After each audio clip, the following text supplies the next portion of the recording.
Right, so good morning everyone. My name is Dr. Manish Jaiswal and welcome to the channel Born for Biology. मेरे प्यारे बच्चों, आज के इस video session में for all students, those who are preparing for NEET 2021, इन सभी बच्चों के लिए बोल दूं बहुत इंपॉर्टेंट टॉपिक हम ये वीडियो सीरीज में पढ़ रहे हैं, that is neural control and coordination. और एक बात पूरा क्लियर कर देता हूं बच्चों, this entire video series is based on NCERT, strictly based on NCERT।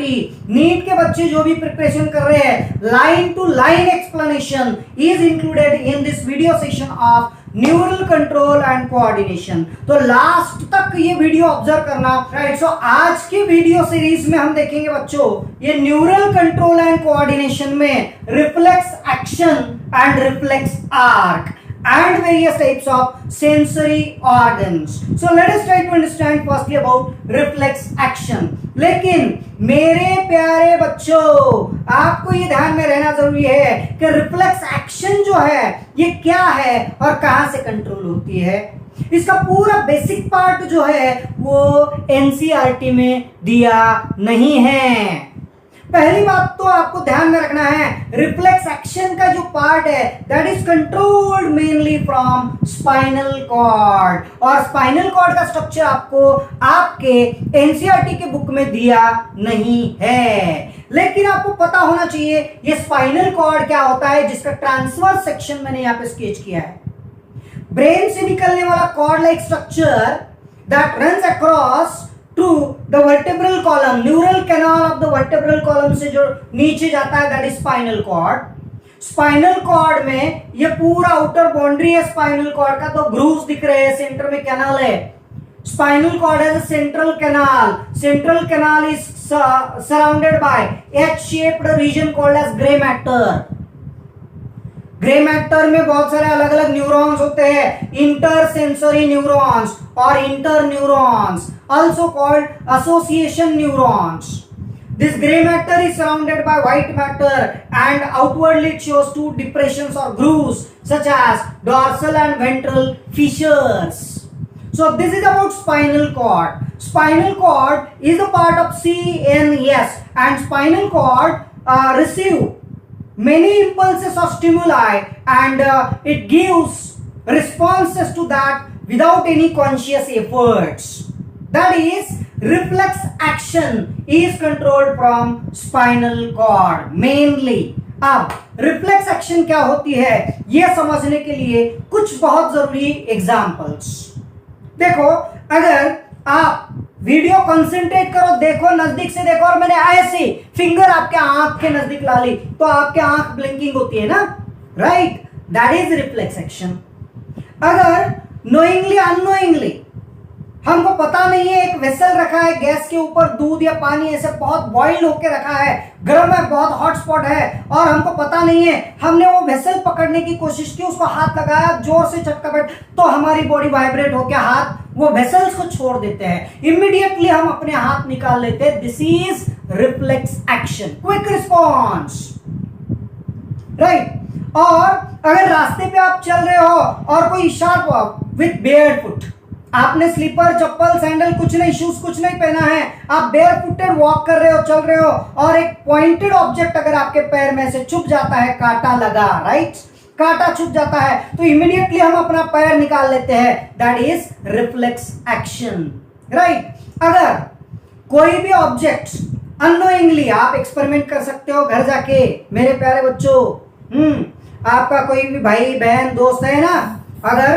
दोपहर में सोया हुआ है, लेटा हुआ है, तो धीरे से जाना उसके पैर के पास और एक ऑब्जेक्ट लेना, ऑब्जेक्ट आपको ऐसे काढ़ी लेना है, और उसके पैर जो है ना, वो पैर को ऐसे थोड़ा प्रिक करके देखो, वो क्या करेगा, सडनली वो पैर से आपके मुंह पे ऐसे लात मारेगा, that is called reflex action. मतलब होता क्या है एक्चुअली, हमारी बॉडी जो भी पेरिफेरल नर्वस सिस्टम का स्टिमुलस मिलता है हमारी बॉडी को, मतलब बाहर से जितने भी सेंसेस मिलते हैं उनको क्विक रिस्पांस देता है कई बार, right. So quick response, sudden response, immediate response to the peripheral neural stimulus. Without any conscious efforts, हमको पता भी नहीं होता है हमारी बॉडी ये रिस्पॉन्स देने वाली है। जब हम रिस्पॉन्स देते हैं तब समझ में आता है अरे हमने ये रिस्पॉन्स दिया है, right. So what is reflex action that you try to understand? The entire process of responses to the peripheral nervous stimulus. जितने भी पेरिफेरल नर्वस स्टिमुलस आते हैं, कई बार अनकॉन्शियसली, मतलब without conscious efforts, without thinking of it, हमारी body quickly वो stimulus को रिस्पॉन्स देती है, that is called reflex action. The entire process of responses to peripheral neural stimulation that occur involuntarily, that is involuntary response हो जाता है, that is without conscious efforts और thoughts, and it requires the involvement of parts of central nervous system, that is mainly spinal cord. हम इसके ऊपर सोच भी नहीं सकते हैं, पहले हमारी बॉडी रिस्पॉन्स देती है, फिर हमको समझ में आता है अरे कुछ तो हुआ है। मच्छर, राइट, मॉस्किटो बाइट, एक मच्छर जब काटता है ना, बाइट करता है ना, तो खुजाता है, राइट। लेकिन हमको समझ में कब आता है? जब मच्छर ने बाइट किया उसके बाद हमारी बॉडी उसको रिस्पॉन्स देती है, या तो हम हाथ निकाल लेते हैं, या तो उसको मारते हैं, या तो हम वहां पे ईचिंग करते हैं। So this is reflex action. Sudden response, quick response, involuntary response to peripheral neural stimulations without any conscious efforts, without any involvements of brain or without any thinking thoughts, and it involves some parts of our CNS, that is mainly spinal cord, is called reflex action, right। यही important thing है NCERT में, बस इतना ही बार बार ध्यान में रखो। बहुत सारे अलग अलग एग्जांपल्स है रिफ्लेक्स एक्शंस के। ये withdrawal of hand after pin prick or touching to any hot vessel, cold vessel, pointed any object, any insect bite, withdrawal of that hand or body parts or movement of body parts suddenly, quickly after insect bite or any poisonous sting, knee jerk reflex। हाँ, अभी आपके examples में, diagram में, NCERT के book में ये diagram दी है, knee jerk reflex क्या होता है। देखो, आपको जनरल एग्जांपल ऐसे ऑब्जर्व करने नहीं मिलेगा। आप अगर किसी हॉस्पिटल में, क्लिनिक में जाते हो और कुछ पैर का प्रॉब्लम है, मसल्स के एक्शंस देखना है डॉक्टर को, तो उनके पास ऐसे रबर का हैमर होता है, रबरी हैमर। वो हैमर से यहाँ पे नी जॉइंट के ऊपर वो हैमरिंग करते हैं। हैमर करने के बाद ये स्टिमुलस जाके रिस्पॉन्स आता है, और ये जो नीचे वाला काफ मसल्स है, ये काफ मसल्स और लोअर लेग में मूवमेंट होती है। This is the response, and this response or this action is called reflex action। आप घर पे एक्सपेरिमेंट कर सकते हो बच्चों। ये है नी जर्क रिफ्लेक्स, मैं बोलता हूं elbow jerk reflex. Look at this, is the elbow joint. घर जाके आपके छोटे भाई या बहन या किसी को बोलना है, यहाँ पे ये जो लिटिल फिंगर है ना, इसकी साइड का यहाँ वाला कोना, यहाँ पे जोर से ऐसे ट्विचिंग करें। क्या होता है, अगर किसी ने जोर से यहाँ पे ट्विचिंग कर दिया तो ऐसे करंट बैठे जैसा होता है ना, करंट बैठ जाता है, that is elbow jerk reflex. ऐसे होता है knee jerk reflex. So this is about reflex action. Reflex action is controlled from spinal cord. How? देखो, सबसे पहले हमारी बॉडी में अलग अलग सेंसरी ऑर्गन्स होते हैं। Now this composition of reflex action, reflex action के क्या क्या कंपोनेंट्स होते हैं। 5 कंपोनेंट से पूरी रिफ्लेक्स एक्शन कंट्रोल की जाती है। एक है receptors.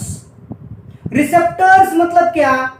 Organs that receive different types of stimuli. हमारी बॉडी में अलग अलग स्टिमुलस को रिसीव करने वाले जो ऑर्गन्स होते हैं, दैट आर कॉल्ड रिसेप्टर्स। जैसे कुछ रिसेप्शन आंख से ले सकते हैं, कुछ सेंस हम कान से सुन सकते हैं, smell, taste, touch, temperature, pain, pressure. So all these organs are called receptors। receptors में होता है कुछ sensory cells, muscles। वो जो muscles, sensory cells stimulus receive करते हैं, that are called receptors, that is muscle spindle। होता क्या है, रबर के हैमर से जब नी जॉइंट पे हम यहाँ पे ऐसे ट्विचिंग करते हैं तो यहाँ पे ये रिसेप्टर ऑर्गन्स में कुछ नर्व्स अराइज होते हैं, सेंसरी न्यूरॉन्स, नर्व अराइज होते हैं that are called afferent fibres और afferent neurons. Afferent fibers or afferent neurons are also called sensory neurons. ये सेंसरी न्यूरॉन्स स्टिमुलस कंडक्ट करते हैं, इंपल्स कैरी करते हैं. हमने देखा है generation and conduction of nerve impulse. जैसे यहां पे ट्विचिंग किया जाएगा, that is received by receptor organs and that gets converted into an electrical impulse और signal called as impulse. This impulse is transmitted, conducted through the nerve called as afferent nerve or afferent fiber or sensory nerve, and this conduction of impulse through afferent fiber is called afferent pathway. Afferent pathway. It conduct the impulse from receptor organ to spinal cord. अब ये जो भी afferent fibers होते हैं, ये जो भी sensory neurons होते हैं, उनकी सेल बॉडी होती है स्पाइनल कॉर्ड के बाहर. This is called dorsal root ganglion. Exam में क्वेश्चन पूछते हैं आपको, sensory neuron afferent nerve fibres के डॉर्सल रूट गैंग्लियन कहां पे होते हैं? So dorsal root ganglion of afferent nerve fibers are situated just outside the spinal cord. अब यहां पे जाएगा ये स्टिमुलस, डॉर्सल रूट गैंग्लिया से ये स्टिमुलस जाता है स्पाइनल कॉर्ड के अंदर. स्पाइनल कॉर्ड का डिटेल स्ट्रक्चर आपको स्टेट बोर्ड की बुक में दिया है, उसके लिए आपको और दूसरा वीडियो ऑब्जर्व करना पड़ेंगे. यहां पे मैं इतना ही बोलूंगा, ये स्पाइनल कॉर्ड के अंदर होता है dotted H shaped region called as grey matter, और ग्रे मैटर के अंदर अलग अलग न्यूरॉन्स होते हैं that are called association neurons और कनेक्टर न्यूरॉन्स और इंटर न्यूरॉन्स. होता क्या है, ये afferent nerve fibre stimulus carry करेगा. जो भी यहां पे हैमरिंग किया है, हैमर किया है, हैमर किया है, हैमरिंग हैमरिंग, ये इंपल्स कैरी कर रहा है स्पाइनल कॉर्ड के ग्रे मैटर में. स्पाइनल कॉर्ड का ग्रे मैटर स्पाइनल कॉर्ड के अंदर होता है पूरा प्रोसेसिंग. हमने बोला है CNS, brain and spinal cord. Brain act as a information processing organ, वैसे स्पाइनल कॉर्ड भी ब्रेन को सपोर्ट करता है. तो यहां ग्रे मैटर में पूरा इंफॉर्मेशन का प्रोसेसिंग होता है और उसका रिजल्ट, उसका रिस्पॉन्स क्रिएट होता है ग्रे मैटर के अंदर. फिर ग्रे मैटर से वो इंपल्स, वो स्टिमुलस जाता है ये मोटार न्यूरॉन्स को. मोटार न्यूरॉन्स को हम बोलेंगे बच्चों इफरेंट न्यूरॉन्स और इफरेंट फाइबर्स. अब क्या रिस्पॉन्स जाएगा, मूव योर लेग और मूव दैट बॉडी पार्ट और विड्रॉ योर हैंड, राइट. जो भी मैसेज जाएगा वो यहां से सिग्नलिंग होगा मोटर न्यूरॉन में. Motor neuron carry that impulse to the effector organs that is muscles. Efferent pathway, this is called, just a minute,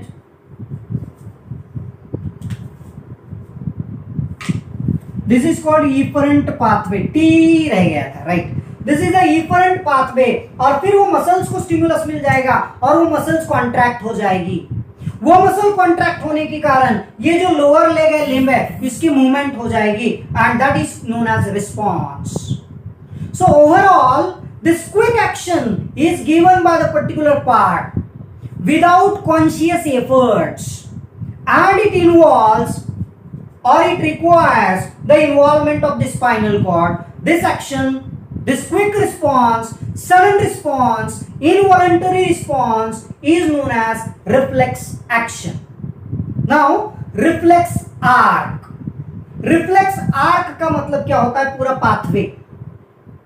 The pathway along which an impulse travel during reflex action is called reflex arc.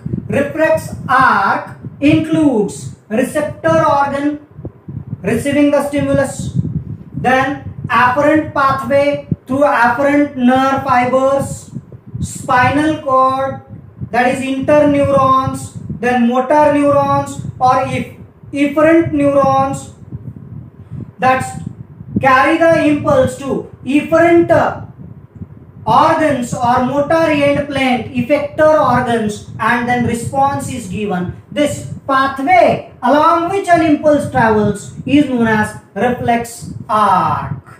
So the reflex arc is the pathway between this stimulus receptors up to the response. An arc which is formed in between the receptors and response is known as reflex arc, right?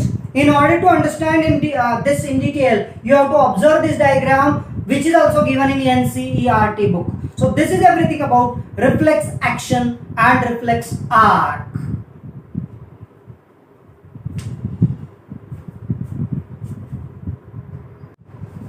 Right, so और my dear students, ये diagram के ऊपर भी आप अच्छे से observe कर सकते हैं रिफ्लेक्स एक्शन। रिफ्लेक्स एक्शन में ये जो नी जॉइंट है, दिख रहा है बच्चों, नी जॉइंट, उसके ऊपर ऐसे हैमर किया है।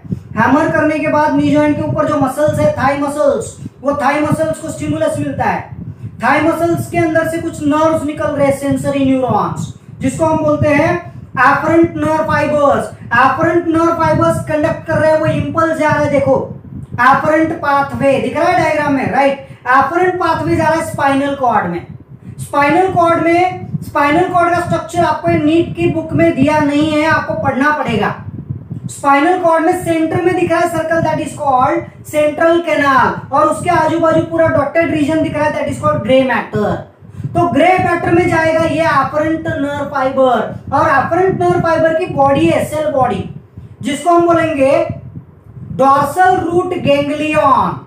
Dorsal root ganglion of afferent nerve fiber is situated just outside the spinal cord, and then it enter into spinal cord. Spinal cord के अंदर देखिए इंटरन्यूरॉन्स, इंटरन्यूरॉन्स पूरा वहां पे इंटरप्रिटेशन एंड एनालिसिस करते हैं स्टिमुलस का। स्टिमुलस को रिस्पॉन्स क्या देना चाहिए वो वहां पे क्रिएट होता है, और इंटरन्यूरॉन्स वो स्टिमुलस देते हैं effector neurons, that is effector fibres, sorry interneurons वो स्टिमुलस देंगे स्पेशली मोटर न्यूरॉन्स और इफरेंट न्यूरॉन्स को। अब देखिए रेड कलर के मोटर न्यूरॉन्स, मोटर न्यूरॉन्स वापस आ रहे हैं वो स्टिमुलस इंपल्स लेके, और वो वापस जा रहे हैं थाई मसल्स के अंदर, वहां पे motor end plate, motor end plate, और वहां से वो मसल्स का कॉन्ट्रैक्शन होगा, और यहाँ पे ये पैर हिल रहा है, movement of leg. This is the response given to this particular stimulus. So this example is not explained in NCERT, only diagrammatic representation is given, and that I explained. This complete arc which is formed in between the stimulus and response is known as reflex arc. So try to understand everything about reflex action and reflex arc, which is mainly controlled from spinal cord.